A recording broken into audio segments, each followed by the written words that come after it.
Welcome to Tales from the Drive-In. Grab some popcorn and tune in as we discuss the wondrous curiosities of the world on and off the screen.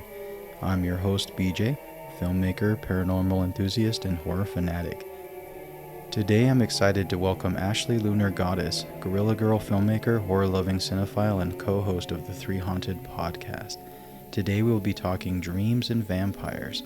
But don't freak out, because after all, they're only noodles, Michael.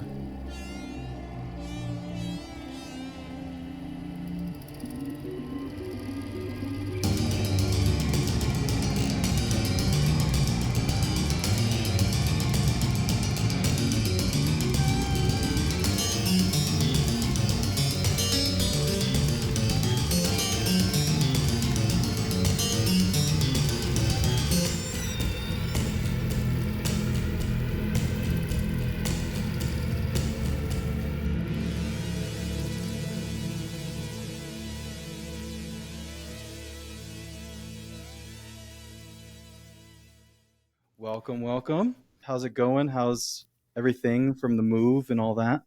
And it's going really well. I've only been out here a few weeks now, but finally, mostly, I think unpacked. Okay. Unpacking is just a labor of hate. Some people have labors of love. No, I don't enjoy it. But my office is mostly set up, so that's good. So I can record, edit, do all of those things. Yeah. Nice. Yeah, and one thing I've noticed about your podcast is that you have a lot of out in the field stuff, right? Like it's not just, I mean, it's a podcast, but you also have you and John Thomas, right? You guys go on adventures and then report back and all that. And I think Yeah. that's a big draw for me anyway. Yeah, that's recent development over the last season. I think the first two seasons we were more so kind of staying behind our microphones, researching things from our fingertips. But as we rounded out into season three, we started getting guests that invited us to go look at, haunted places or check out certain things. And so I was like, sure, why not? Let's go. Let's do it. I will say this though, if something is accessible to me, I'll visit it just to see. So like I think last season 2, we did the urban legends. So I did try to go out into the Bay Area to visit the areas that had urban legends around them just to see what's it like. Is that, and I guess we could just start with the haunted stuff. Is that something that, I mean, I feel like just from listening to your podcast, I know you a little bit with that and how you're kind of scared to really stay at places. Um, but are you kind of warming up to it now?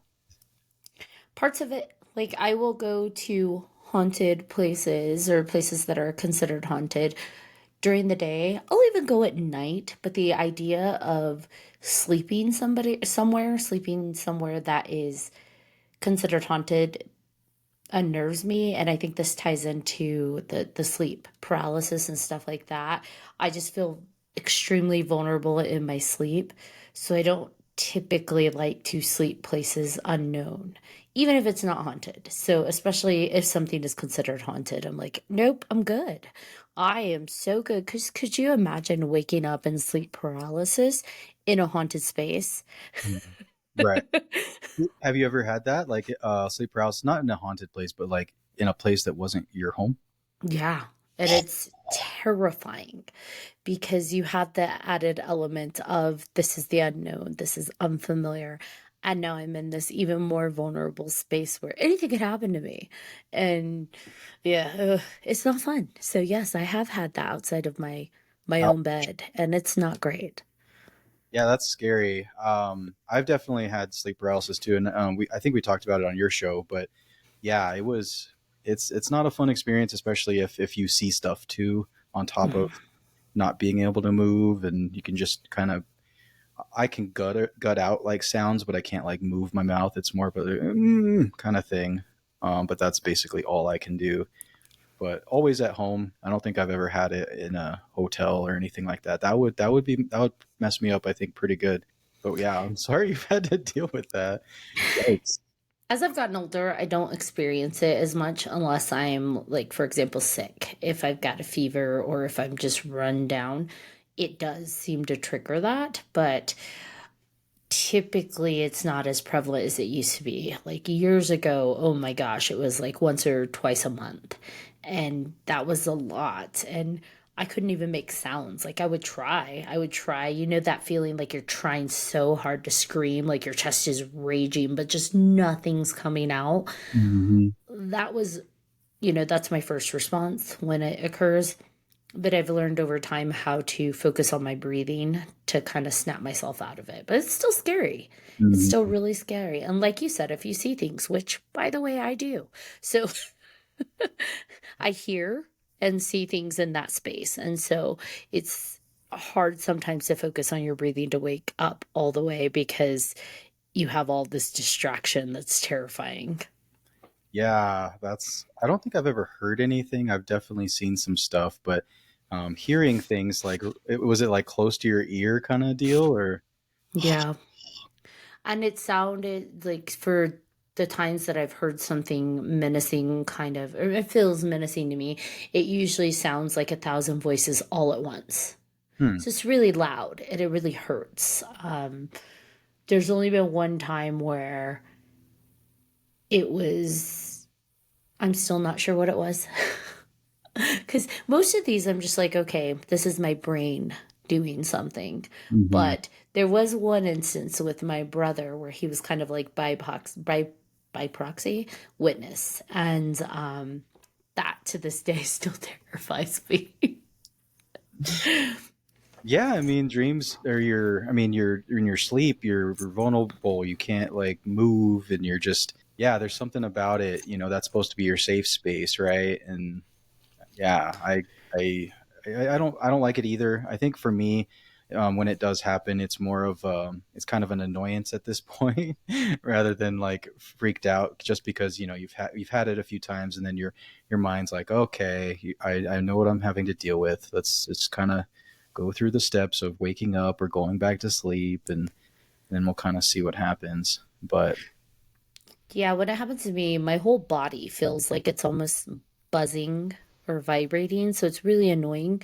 If I do have to wake myself out of sleep paralysis and stay awake, then definitely my head. I'm going to have like a really bad headache that day because I'm really trying to force my body to snap out of it. Because I don't know if this happens to you, but if I have sleep paralysis and I'm able to wake myself up, but I go back to sleep, I will wake up with it again. I yeah, have to get up and like walk around and fully just get my body completely in line before attempting to go back to sleep. I think the same things happen to me. But I don't know if I'm more than most. I think more than likely than not, I just go back to sleep. I haven't really had sleep paralysis where I could just wake up and just be fine, like for the most part. I don't know if it is something with my brain where I just kind of like give up and be like, all right, there's nothing I can do. Like, might as well just try to just go with it and just close my eyes and see what happens.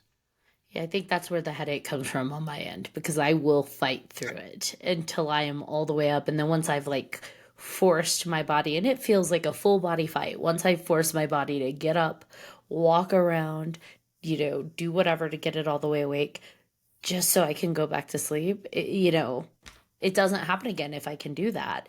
But like within that same night, but definitely that next day, I'm like, oh, I have the worst headache. That's one thing also that I obviously I'm a big fan of Three Haunted, your podcast. You guys are amazing. You guys do such good work. Your dream stuff, like I'm really fascinated with that because I think I am similar. Like I was thinking about different ways to describe you, and I was thinking Dream Master is probably a good one for you. Because yeah, you have that gift of lucid dreaming, and in a way that's pretty unique to you, I think. Because mine's definitely different, and I think yours is more advanced in a way because there's different things that you can do that I don't. Like I've had dreams where like a lot of lucid dreams. I think, isn't it where if you can like see your hands in your dreams and you can control the dream kind of thing? Is that? Some people, that's what they practice on to get themselves to be able to lucid dream. Like that's one of the practice techniques that if you can get yourself to look at your hand, then your hands, Mhm. then you can actually potentially trigger yourself into a lucid dream. So I think that's what happens with me recently. It was a weird dream. I was like swimming with an iPad, and like the for whatever reason the screen started to come off, almost like it was on with like almost like a sticky thing. Like it wasn't glass. It was just kind of held together, just weird. And so my hands went in there to try to adjust it and fix it, and then it was fine. But it was just some a lot of things like that all like be in my dream, and then my hands will start doing stuff because it's like, oh yeah, I need to fix this, or I need to do something. I need to like another dream I had was with my cousin. He's an engineer, and so I had a dream where I went in back in time.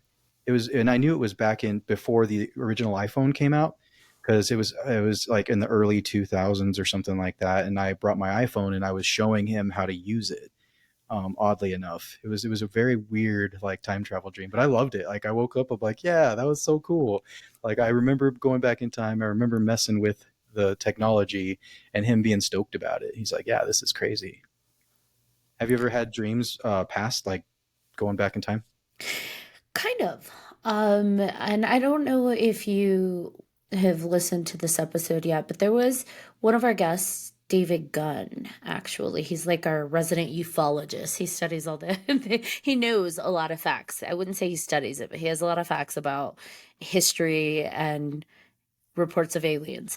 So he was visiting a place. He's an actual friend of mine, so we keep in contact outside of the podcast. And he was visiting a historical place. He and his brothers were going to do like a paranormal investigation for fun there, and it's somewhere I've never been. He's there, and that same night, I had a really the same night he told me he was going with his brothers. I had this really weird dream that I'm like in this building and, we're trying to get into this one room, but there's no way to get into there except through the windows because it's closed off. And it was just a really awkward dream because to me, the energy of it felt like it was back in time. And when I got into the main part of the buildings, just what I saw, like the furniture and the flooring and stuff like that, it's like, wow, this isn't modern at all. It felt like I was somewhere else in time. So we tried to get into this locked room, but I couldn't because there was no way in. We had to go through the windows. Blah blah blah. It was the reason I bring that up was because the next day I had talked to him and asked how did it go, and he told me that he and his brothers had been investigating, and there was supposedly this haunted room that they couldn't get into because it was blocked off. And that the only way they could have gotten in was to go around and maybe go through the balcony doors, which would have been like windows, but they Mhm. couldn't get access that. And they tried really hard to get like into the supposedly haunted space. And I'm like, huh, what are the odds of that? Me dreaming that. But then it went further because he's like, well, describe, because I told him about my dream. He said, describe the place. So I was describing it, and he said, um, look up where we went. And I looked it up and I'm just like, that's not where I dreamt at all. So, not it. He said, no, look it up From in the the past. Yeah. He said, look it up, see if you can find pictures of like the 30s, 40s. Because to him, he already knew what it looked like. And me describing it, he was just like, super excited, right? But he didn't want to just like lead me in there, so or drop me in there. He's like, go look that up, just curious. And he gave me some time frames to look up, so I looked up the pictures and I was like, holy shit, that's the place I dreamt of. And it like the because right now, as it stands, the facade's different. Like the buildings don't look as they were, even on the outside and not the inside. So when I looked up the past, I was like, that's where it was. Oh my gosh, that's where it was. And he's just like, how is that possible? I'm like, I have no idea. See, that's nuts. That's crazy. That's see that's what I'm saying. Dream Master, that's you. Like that's That was an accident. And to me, just breaking that apart, it's like I dreamt it was weird because it's like to me it's like folds in time, right? I dreamt of it as it was, but then I'm dreaming of what they're going through in that moment. And so it was like all this time stuff folding on each other. And then I'm a nerd, so I'm like, oh, did I quantum leap? This is so cool. Um, Uh, Great show. Old one. Did you watch both of them? just the old, just the original. Yeah. Yeah. New No, one's meh. It's all right, but they do bring they bring the old one back into it. It's not a it's like a keep the story going. It's not like a it's a yeah. continuation, Mhm. just not a reboot, but really, or not a remake, but a continuation. Right, which is cool, but obviously like the original was great. Like I've had ideas of scripts for like a quantum leap situation, but like going into like like Freddy or Jason or See, when you call me a dream master, I think of like my favorite Nightmare on Elm Street film, which is The Dream yeah, Warriors. yeah. That's my favorite. I don't care what anybody says. Yeah, same. It's awesome. Like I think one of my favorite lines, is with the kid. With he's in his wheelchair. He's like, I don't believe in fairy tales. That's so great. Yeah, is that one. I mean, any person that's had any kind of nightmares that coincide with lucid dreaming, that movie hits uncomfortably close. Hmm. Because for me, I sometimes wonder if that's where my lucid dreaming came from because I had a lot of nightmares as a kid, paired with the sleep paralysis. It just was not a good combination. But with the nightmares is where I started really forcing my dream to change because the fear was so real and so intense that it's like I have to change this. This is not real. And I learned how to change the entire dream. It's like changing the channel. That's crazy that you can learn that. I mean, it's weird. It's like how do you go from step A, step B? Like where do you go to change your dream? Like does it just happen one night and you're like, oh, I was eating Cheetos that night, so let's eat Cheetos again? Like. I think it was the fear, honestly. It was survival to an extent, not really because I don't think I was really a threat. But that whole survival instinct of I just have to do it. It's just a reaction. I just have to get out of this dream. And so learning to because I learned to change my dreams before I learned to acknowledge this is just a dream. Mm. It was a thing where I don't like this. No, I'm terrified. No, no, change, change. And I'm feeling myself try to, the urge is almost like, for me, what it feels like is like when you're trying to jump a really long distance. In myself, I know that feeling when I'm dreaming, like I'm trying to jump. And then my whole body, if I just like in my dream, I guess, my whole body feels like I'm literally jumping. Hmm. And the dream's just like changing. Like I literally jump from one dream to another. So yours is all based on mostly fear. I It think was. I've done that. Now that I think about it, I've definitely jumped from different dream to different dream, but mine's more, I think, from my ADD. I think mine's very much like, oh, I'm thinking about something random. Let's join in on this other weird. Let's go there. Yeah, like I'm bored. Let's think about something other that's really weird in this other situation. And it's I kind mean, of as a kid, it was fear based. Even as an adult, depending on what I'm dreaming about, it could be fear based. But as I got used to doing it, like a muscle, right? Using that muscle to jump, then it started to become something where, as a person, you're curious. Well, if I could do that with nightmares, what else can I do that with? And so, I've practiced like drawing not people for real, but like, can I visualize a person into my dream? I'm trying to think what else. What can I create in my dream, do you in the existing dream? do you dream about specific people or is it random? Like people you know? Both. Okay. Actually, the most interesting thing for me with my dreams is I will dream about places I've never been and it's repetitive. So something in me is creating maybe a world. I'm not saying this is an actual place somewhere, but creating a world for these ideas to play out that's not real or that I know of.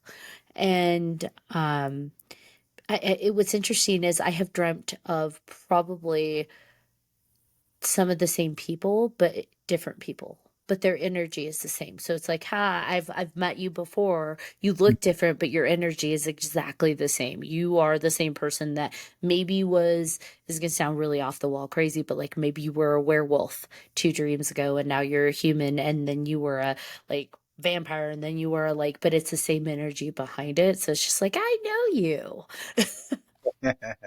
You're all wearing the same bandana and love pizza. Like it was. Exactly. That's really cool. Oh man, do you keep a dream journal? No, I should. Everybody tells me I need to. You have to. You of all people need to keep it. I do, and it's awesome. And yeah, because I go back and read it, the stuff that I put, I'm like, I don't remember dreaming that, but that's like sometimes, like most of the dreams I do remember a little bit of it, but some of them, I'm like, what the hell was that? What are the party tricks that I can usually do? But this is where I get nervous about dream journaling because I feel like my process is so quick when I wake up that I have such a short amount of time to do it that if I start writing, it's gonna stop the process. So what I do when I wake up, if I can remember my most recent dream, I call it like Hansel and Gretel. I breadcrumb it. So I will play my dreams in reverse and see how many dreams back I can get just from like what happened chronologically in reverse. And usually I can get about 3 or 4 dreams backwards So is that every night you're dreaming multiple dreams? that I can remember. Yeah, absolutely. Damn. And if I do it when I first wake up, because it has to be when I wake up that I start doing it in reverse, Hmm. then I can go back pretty far that into the dream cycle that night. But if I stop at any point, then it's like it's gone. It's So gone. Yeah, I just keep my phone nearby my bed, and then when I wake up and I just start putting it in my phone like right away. Like, all right, this was nuts. This was nuts. Let's put this in here. Um, maybe I should voice memo it. yeah, no, seriously, it's because it's that's when it's freshest, right? Like when you first wake up and you're almost still there, but you're not. You wake up, you're like, oh, I'm in my bed, but I was just with Willie Nelson just 5 minutes ago. Yeah, and honestly, because I am a feeler, you've heard my podcast, I'm all about feeling. If I wake up with a very specific, I usually do. I'm always going to wake up with some kind of intense sensation, Mm. whether I'm feeling um joyful or I'm feeling amorous or I'm feeling like whatever. I could be feeling complete grief because of what just happened in a dream. It hits me pretty hard. If I have a dream that's shaken me up quite a bit, then I definitely don't want to Hansel and Gretel breadcrumb it. I'm like, wake up, shake this feeling. Go do something. Nobody actually died. That didn't happen. Shake that because it will sit with me for an entire day. Like that's I feel like it's all related, right? How intensely I'm feeling my dreams and the ability to control them and all those things that yeah. So, do you think you have prophetic dreams? Maybe that's what the different places that you go, you just haven't been there yet. And then when you show up one day, you're going to be like, I dreamt this like 3 years ago. I don't think so. No. I don't think I have prophetic dreams. I used to have dreams that did feel like it when I was living in Utah. And I feel like when I was in that space and that moment in time, maybe there was some aspect to where I was super connected with, I think, more with that kind of energetic world around me. So maybe, because some of those dreams, I'm like, there's no way that came from me. But now that, I'm not there, my dreams feel a little bit more dreamlike within me. There are instances where like I've dreamt of those places, those homes that I'm like, man, I dream of this, but not very often. But when I do, there's someone trying to talk to me. And like the last one was my uncle, which he passed away years ago. And I'm just like, Mhm. oh, So he, not to get into it too much because I know that's tough, but so yeah, I mean, I wish I could dream about my cousin who just passed away. Like that's one thing that that I keep thinking about. Like, I can hope I can just wake up after a dream where I was just hanging out with her, just talking to her, and it just hasn't happened. My sister did recently. She's not very like me, my brother, and my sister. So no, me, my brother, and my mom are very much big dreamers, and we have a lot of like prophetic dreams and all kinds of crazy stuff. But my sister like has never had like that. But she said that yeah, my cousin told her that she was okay and all of that, and it's kind of crazy that of her, my sister of all people, had that dream. So, but yeah, like I don't know. Do you know, I'm gonna get philosophical for a moment. Sure. Um, Everyone that we've talked to, where they said that loved ones visited them when they died or shortly after they died, they were usually the person in the family that was, I feel, almost the calmest about it. And so part of me wonders, and I'm not saying this is like what I know or anything like that, but part of me just wonders if these spirits are visiting relatives after they've passed, are they visiting the ones who are calmest? Because when we're upset and when we're intensely grieving, it's like we're encircled, we're enveloped by our own emotion and our own energy. So maybe it's hard to get through, Mhm. because you hear about people that they contact spirits, mediums, psychics, everybody. Their key thing, a lot of them say, is I have to go into a very calm meditative state before I can connect with spirit at all. And so I wonder if the ones who want to see them the most maybe are unable to because they are so energetically like wound up. And it really is like having to achieve that more meditative, calm state to be open to those presences. I don't know. Does that make sense? Yeah, like almost an emotional bias. Like you're just you can't get over your own feelings to just open yourself to things that may like if it were to get through it, maybe it would be too painful, or maybe it's just you're it's not. I don't even. It almost sounds like it's a selfish thing, right? Like it's like, oh well, I'm too focused on my own pain that I can't um let in the energy. But that's not selfish. We have to be able to feel our feelings. We Right. have to be able to feel the anger and the sadness and the grief and the like, we have to feel our feelings. And so I think maybe in that moment in time, it's more important to feel your feelings and deal with the healing in that way before being receptive to those spirits visiting an you know what I mean? Because Mhm. you hear phrases like I'm blinded by rage or, blinded by love or blinded by whatever. It's we oftentimes when we're feeling those intense emotions, we just our own energy is just so excited around us that it creates kind of like a little blindfold. And so anything else beyond that, we may not be able to really process or see that it's right on the other side. And that's not selfish though, because we have to be able to process those feelings, and it makes us human, but human is actually kind of divine to be able to experience all of these feelings and all of these situations, even when they hurt like hell. One thing I also just thinking about what you just said, this I think about mushrooms, right?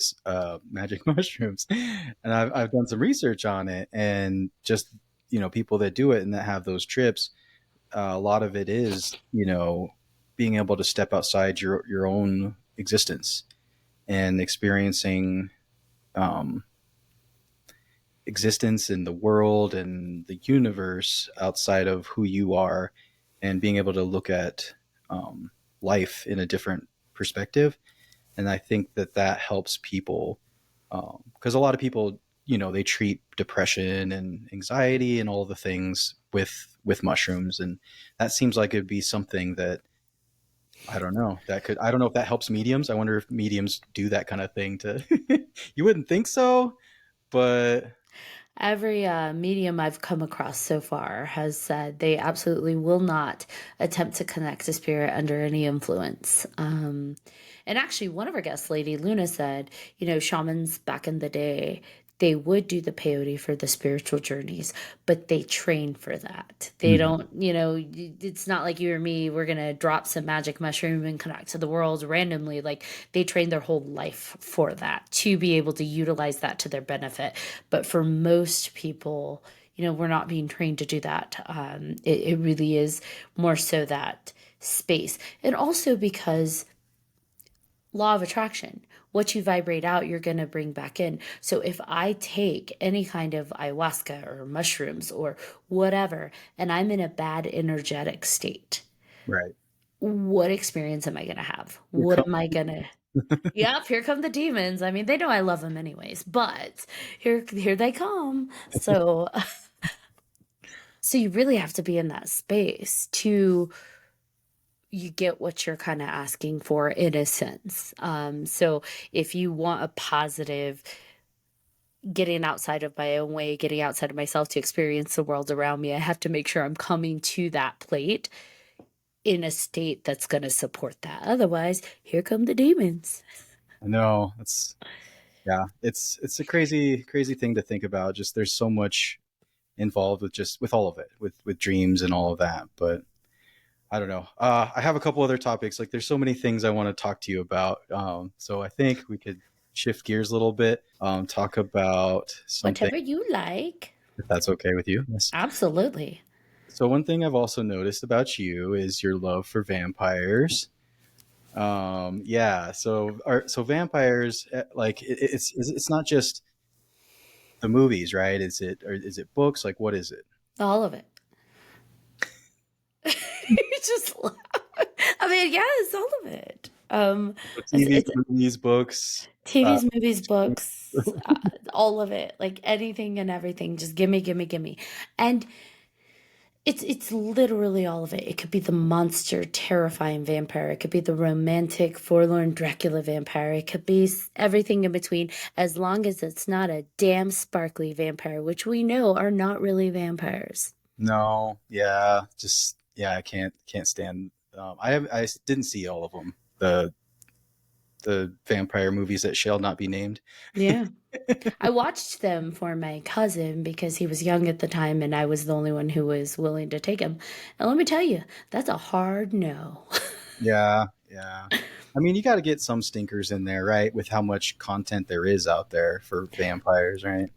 There's so many Like True Blood. campy, like grade E, if that's a grade, vampire movies, and they're all still good fun in some way.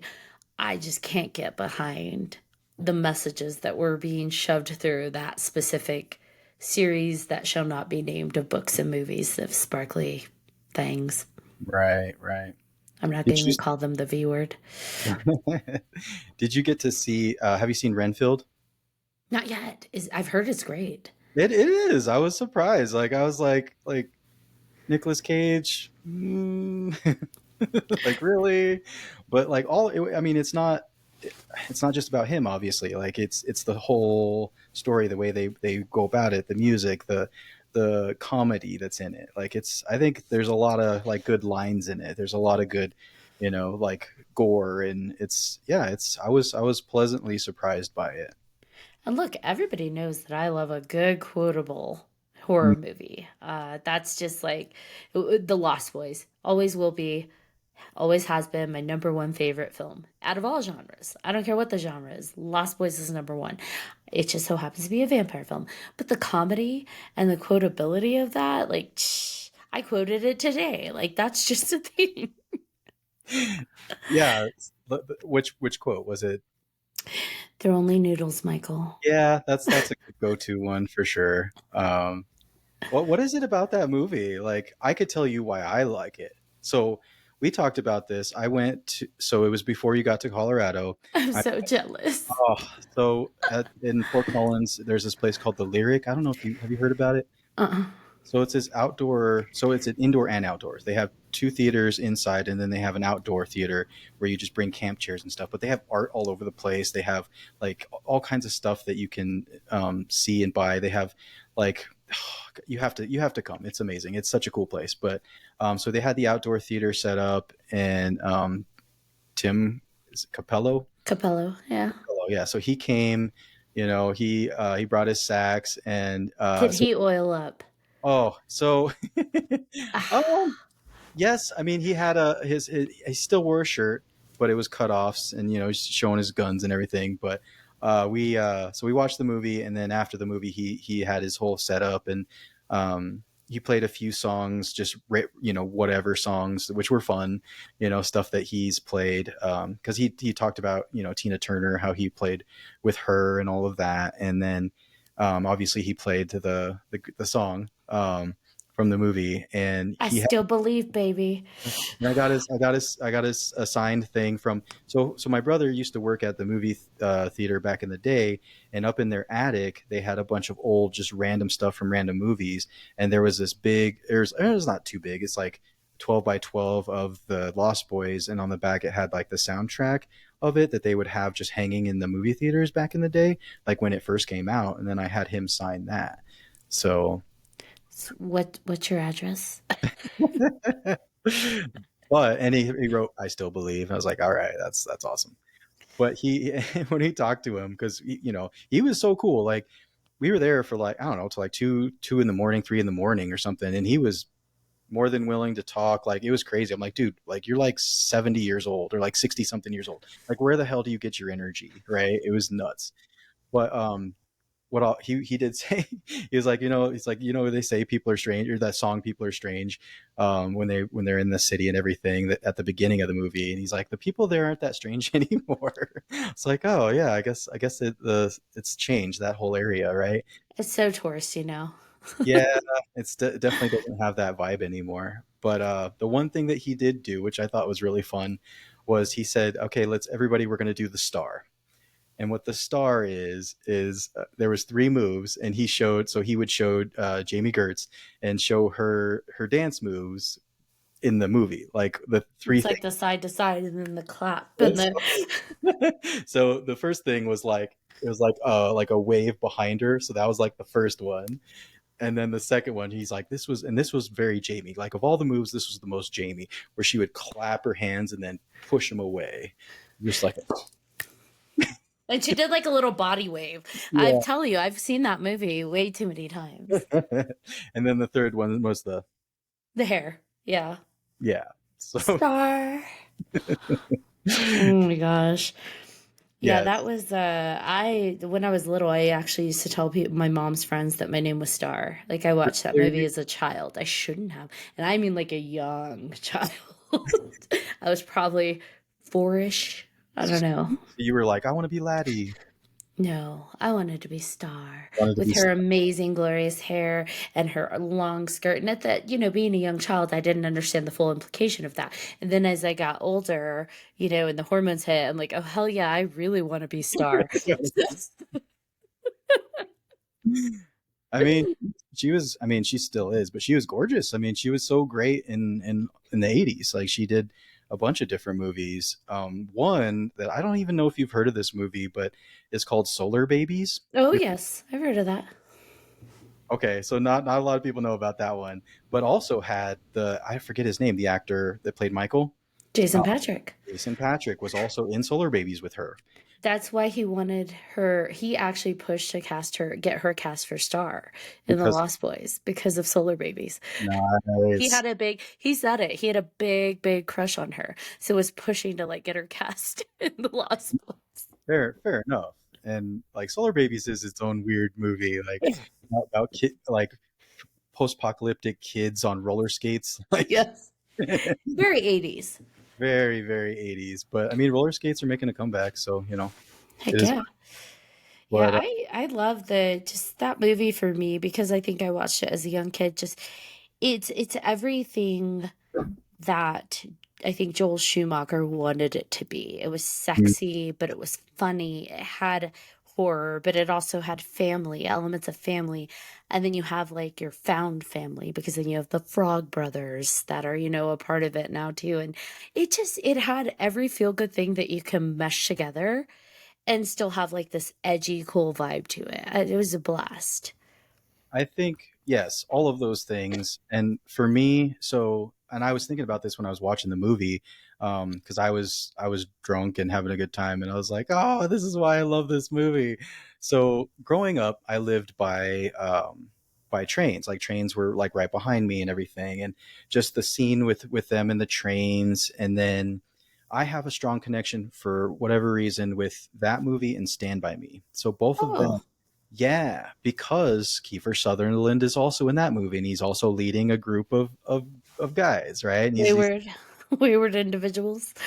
right, and having a good time and just being a badass. But yeah, like I think that movie was is because of the trains, and I live by trains, and I love trains, so that was part of it for both Stand by Me and that movie. But also, my brother and I are kind of the same age gap between Michael and Oh, Michael and Sam. yeah, so it was just that kind of that thing as well, and that's kind of who I grew up watching the movie with, was with my brother, which also was Stand by Me too. So we connect with it in those ways, and But, also but did anyone believe that Michael was 17?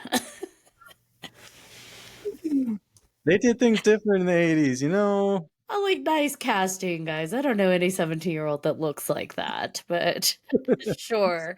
Um, 35-year-old man, it's like, yeah, I guess. I actually went to the Lost Boys anniversary event last year, I believe, and it was in Sacramento. And they brought in, one of the Frog Brothers. They had one of the vampires, Billy Worth, so he was there. And they had the fellow Gerard McMahon, G. Tom Mack, who created the song "Cry Little Sister," Mhm. and they all were there, and it was really cool because G. Tom Mack loves himself some G. Tom Mack. So he explained how he came up with the brilliant song and won that out over, and he named all these other people that sucked that are really iconic musicians. I love him though. You I'm a, cannot help but love him. I know that's he's like, I'm better than that son of a bitch, but it's like, wow, okay, cool. But he's so funny, and he did a live performance of "Cry Little Sister," and yeah, it was. I was just, I have videos. I'll have to share them with you, and because that's to me that song is just like all you have to hear is the do do, and it's like, oh, you're transported into the movie. Dun dun. think about. I always you hear that beginning, and I think about the water, the night, the water, the The moon. yes, the ocean and the full moon over the ocean. Yes. See, we're here. We're here. Yeah, it's always there. It's always I never get tired of it. That's the thing. I think that I would. I think I'd get like meh, like I've seen it already. I don't need to see it again. No, I need to watch this like every like few months. Like Let me tell you how dorky I am. it's just sort of In high school, every day that I would get ready for school, I would have that playing in the background. And my sister thought I was mental because I would say the lines with the movie without thinking about it because it's playing in the background. So I'm like brushing my hair, getting ready, and I'm saying the lines along with the movie. And she's walking by and she's like, "What is wrong with you?" And I'm like, "Nothing. I love this movie." Every day, though. Not even kidding. Every day. every day. Wow. Every day. I mean, see, I kind of wish I was that like that. Like I wish I was cool like that. Like I didn't even think about doing something like that. Like it was more like later on in college, I would have it on my iPod playlist like all the time, that kind of thing. But it wasn't like it was more watching. I guess I didn't get into soundtracks until well, no, actually, soundtracks were kind of my first thing. Like I wasn't super into albums. Like I wasn't like, oh, I got to listen to Green Day and all of this of their album. I have to. For me, it was about like let's listen to soundtracks because they pick the best songs from all these albums and they put it together in such a way that's just so it puts you in a different mindset. Which I mean, the Lost Boys, it's very specific. I think. Oh yeah, and a good soundtrack will take you through the emotions of the entire movie. Like Empire Records, totally know it's not a horror, but that entire soundtrack, you're riding the movie. And same with the Lost Boys soundtrack. It just even the weird carnival music. Yeah, yeah, all of it. That one, for whatever reason, I know this isn't horror, but the Legend Yes. Legend with Mia Sarah and Tom Cruise, right, and Tim Curry. Super solid soundtrack. Yes, yes. And I will actually would love. I want I to would I would recreate. call that a horror. Tim What? Curry was frightening. No, but I mean, it had elements. Yes, fantasy, but horror elements for sure. Yeah. But yeah, just the I want to recreate that whole dance scene, the where she gets like seduced by the dance, right? I think that would be so cool to recreate, but in a different way. I don't. Do it. Do it. Yeah, I don't know.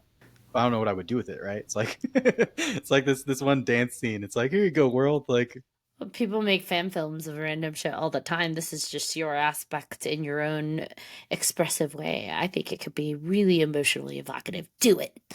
sure, sure. Sure. Yeah, no, I have a lot of ideas with that for sure, and also vampire stuff. Like, I want to do a puppet vampire short. That's my next one. I think That's that'll be. fun. Yeah, yeah. Vampires, my friends. Well, Vampires. because like the Count, right? Count, What? Dracula. Yeah, like the whole thing. It would be a spoof on Fright Night. So Oh my gosh. basically, basically, the neighbor is is a puppet named Gloria, and the neighbor across the street would see Gloria seducing a guy and about to bite him in the neck, and then this guy's like trying to tell everybody this Gloria is a vampire. It's like, no, she's just a puppet. Like, she just works at night, like, well, how do you explain Count Dracula? It's like, no, he's just a guy with an angle. Like, he just puts on a suit and fake teeth, and that's because in this world Would puppets you are say he's got an obtuse angle? he Bahaha. Get it? uh, Because he's a math. yeah. Oh my god, I forgot you have lots of the dad jokes all the time. I'm always looking for the puns. But I yeah. think that would be fun. You should go for it. Yeah, I don't know. I like to have fun, and for me, like, I guess vampire stuff is there's just so much you can do with it. But again, it's kind of one of those things that is it being overdone because it's coming back, right? Like, I feel like it's gone away for a little while and then it comes back. It's always going to ebb and flow. The creatures will always ebb and flow because we only have so many classic iconic creatures. You have zombies, werewolves, vampires, and like I guess mummies. We don't do much with that because people just don't take it that seriously. But I feel like there's only so many monsters to play with, and so unless someone creates some brand new genre with a brand new monster that can take that, we're always going to cycle through them. So I feel like 2000s was a lot of vampires, a lot of werewolves. Early 2000s, now we're 23 years later. Oh my gosh, I just aged myself. And yeah, vampires are making a comeback, but I feel like they're already ebbing out. So this is just bring it back. So, my big question: do you believe that vampires are real?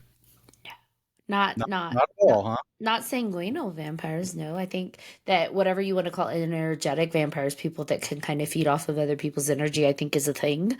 But in terms of like needing blood to survive, I don't quite So go there. like what we do in the shadows, the TV series, the guy, what's his Colin.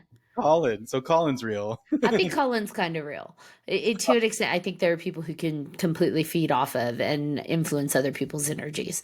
But in terms of, and it probably sound like a wackadoodle, but I don't care. But in terms of like people that drink blood and need blood to survive and explode with the sun, yeah, no. Well, do you know about the different blood types and how like that there's a specific blood type that they don't know, it doesn't like have an origin? Is it like RH negative or something like that? I don't. Is that what it is? The rare blood type, yeah. Yeah. So I don't know what that means. Is that an alien thing? Or is that more of an alien? No, it's just a different type, but you don't need it to survive. Like you don't need other people's blood to survive. In terms of classic vampire, I don't think a classic vampire exists like Dracula or Nosferatu or anything like that. I don't think that's a thing. Aliens, that's a whole different topic. So you don't believe in vampires, but you do believe in aliens. Is that what I'm? Yeah, they're like two totally different things. One's a monster, one is just intelligent life that is not of Earth origin. And Sure, they can't be the same. What if one? What if it's a vampire? What if a but you're no vampire? longer an alien at that point. But, well, maybe a vampire is an alien. But in terms of, a demon that created a vampire or a human that turned into a vampire, I don't think that's a thing. But if we're talking about there's an alien creature out there that maybe consumes blood, now we're talking something different. I like where your head's at. Yes, I think it would be fun that the idea of a vampire that's from space, that's came from space, and that's how they got here. It has nothing to do with humans or any kind of humanity thing. It's like, oh, they're actually aliens coming to take over, and it's kind of a different version. It's kind of almost like 30 Days of Night. That's what kind of gives me that kind of vibe a little bit. Those It's like vampires are terrifying. I love them. it's such a I love that movie. It doesn't get talked Same. about. Oh, It's that's one of my tops. really, Hmm. oh, it's Because so at that time when it came out, you had a lot of the romantic vampires. And for that one, there was nothing romantic about those things. They were terrifying. They were fast. They hunted in packs. They were smart. And it was completely disturbing. That was a fresh take for me on a vampire that we hadn't really gotten around that time. So I absolutely love 30 Days of Night. yes, and there it wasn't there in a different way. It wasn't like funny. There was nothing like it was just gruesome. It was very very like this is what we're here for. You're gonna get eaten. This is terrifying, and there's nothing you can do about it. And Yeah, the hopelessness that they created. Because I feel like in a lot of horror movies, it's like, well, if you just go to the next town or you leave the house or you get out of whatever. But with this, it's like, no, they're going to leave no trace of you. They're going to burn your town down. you can't wait till morning because it's Yep. 30 days of night. Like And like they're setting things on fire. So even if you think I'll hunker down and I'll hide, nah, because they're gonna smoke you out. And that's terrifying and awesome all at the same time. yeah, that one, yeah, that was the ending though. I was so sad. I was so sad with how it ended. I mean, it was fine, but I don't know. I So don't you know if I didn't would. see any of the sequels? No, no, I don't like sequels for movies that I think don't deserve that shouldn't have sequels. Like The Lost Boys should never. I won't watch them. I just won't. I can't do it. It doesn't exist in my world because it's I don't know if it'll ruin it for me, but I feel like it's just gonna diminish something that doesn't need it. It doesn't need anything added to it.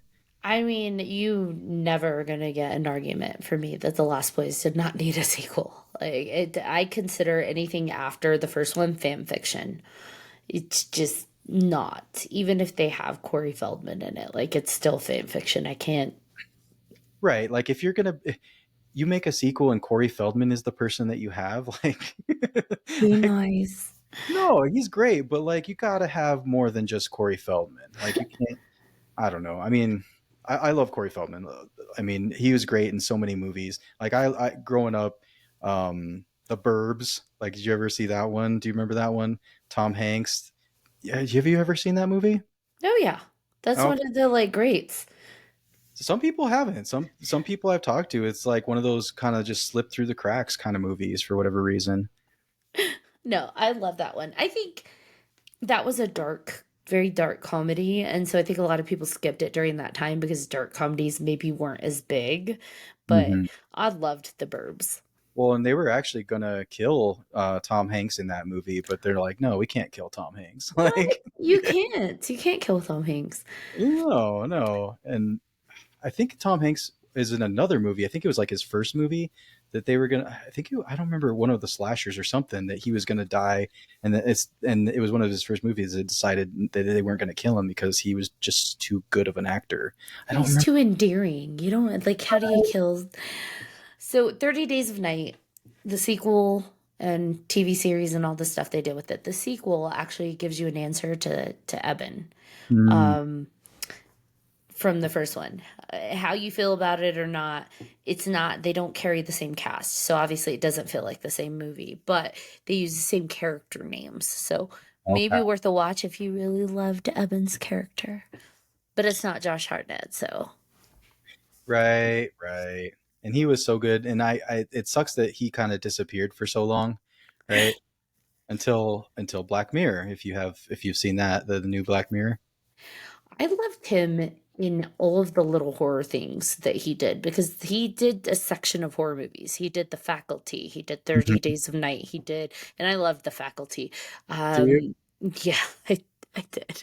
Aliens. Like, come on, Body Snatchers. It was, Invasion of the Body Snatchers meets high school. You have Elijah Wood. Like, heck yeah, I loved the Faculty.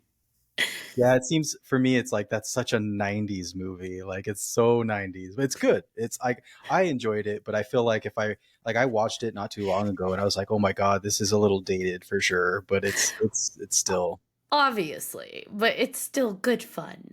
yeah.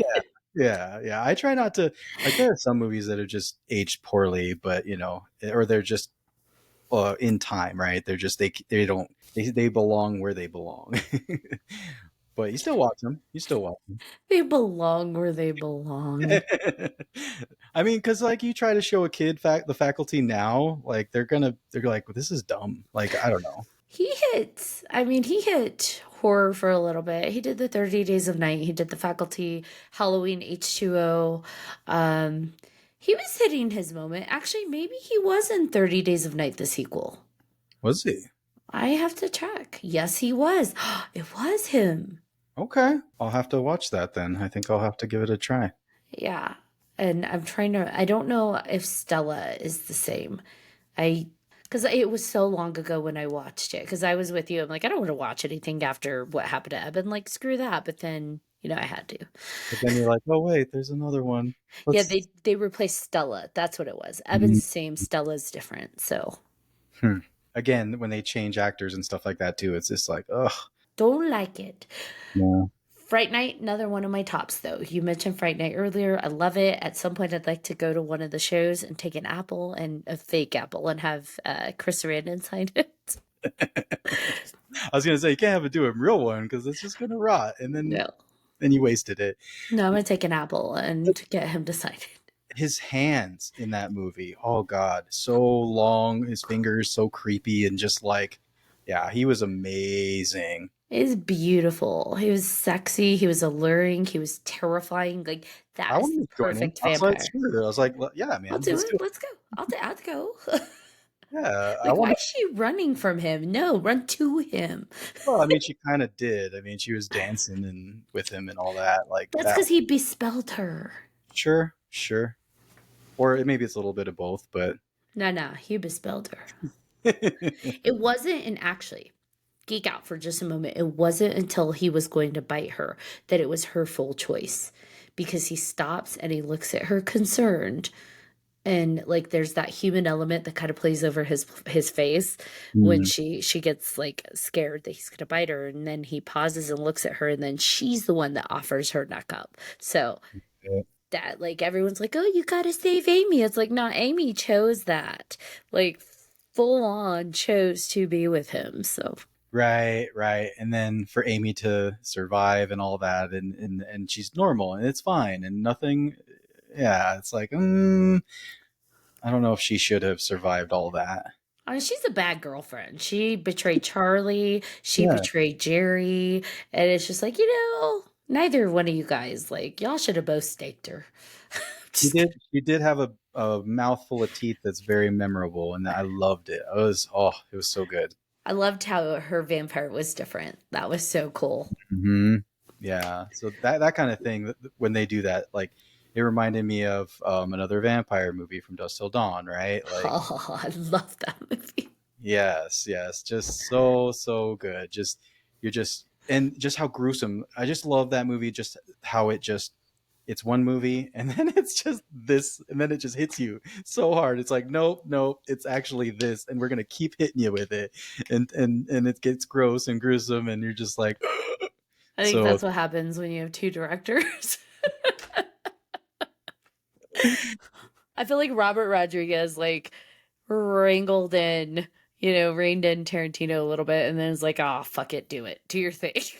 Yeah, it's like have fun, man. Like if we're gonna go for it, go all the way. Like, and it Such worked. a good movie. And that's one movie where I actually did not mind the sequels. Mm. Because they were each their own vibe. Like the Texas Blood Money or whatever it was. Like obviously that's not like the original at all, but it was funny, it was campy in its own way. And The Hangman's Daughter, that was supposed to be like the prequel, I loved it. I loved it. That was a beautiful film. I need to watch that. I heard you talking about that on the podcast, your podcast. I need to watch it because I haven't. It's campy-ish. It's not as campy as the second one, not as campy as Texas Blood Money, but it takes you into, especially for someone who is Latin American. I'm Mexican American. Uh, Going and watching that, and it really does. You see the culture of what that place was before it became, the epic titty twister. It's still a little brothely, but that culture, Oh, that okay, a little bit more playing into like the Aztec, and I that's loved it. that's my family too. My family's dad's sides, they can trace it back there. My mom's side's Native American and Spanish, so Mexican and then Native American and Spanish. So yeah, that's pretty awesome. I mean, Mexican is Native American and Spanish. Yeah, but like which kind of Native American? Like, right? Like I'm talking like American Native American, that, or are we talking about like, because we traced it back, like there's different types, right? There's the Olmec, there's the Aztecs, there's the Yeah. Inca, right? Like which group, right? If you want to get specific with it. I'm just a mutt, man. Like, you could trace it back to everything. Indigenous, Spanish. I'm sure there's a little bit of everything I sprinkled think in. there's a little French Jesuit in there in my family somewhere I'm too. like, at me? Where do you get that? Oh, right? No, no, no. French Jezebel, maybe. No, I'm just kidding. I'm kidding. You don't But even know how to respond to that. no, I You're mean, like, whoa, look at the time. well, this has been fun, but no. No, it's You've been cool. Like listening to Tales from the Drive-In. Wait, is that what? Did I get it wrong? driving, yeah. No, you got it. Okay. That's what we're calling it. So, is there anything you would like to plug, or is there anybody or anything you'd like to promote for your podcast or anything else? Or anything you're working on? Well, I'm glad you asked. So, actually, you know, if you guys want to hear more, if you listeners would like to hear more about me sounding crazy and weird and all of my off the wall thoughts, you're welcome to head on over to 3hauntedpodcast.com. That's where my little podcast is located, but you can find us on any of the streaming networks. I have a co-host, John Thomas. He's amazing, and we've been, you know, lucky to be able to have guests like BJ on. And so, yeah, head on over if you'd like to give us a listen. I highly recommend checking out their podcast. They've been doing it for years now, and they've had so many, like 3 seasons. Is this season 3? Mm-hmm. We're Mm-hmm. almost done with season 3, so Yeah, and just what I love about your podcast is the diversity that you guys have with the people that you're bringing on. It's so great that there's so much content. It's not just horror. It's not just UFOs. It's everything. It's everything and anything. There's psychics. There's so many. There's witches. There's everything. There's and I'm here for it. So if you guys please check them out as well. So thank you. Yeah, we try to normalize all the things that people are curious about that they just don't talk about. So, name of the game is normalizing weird, so it's not so weird anymore.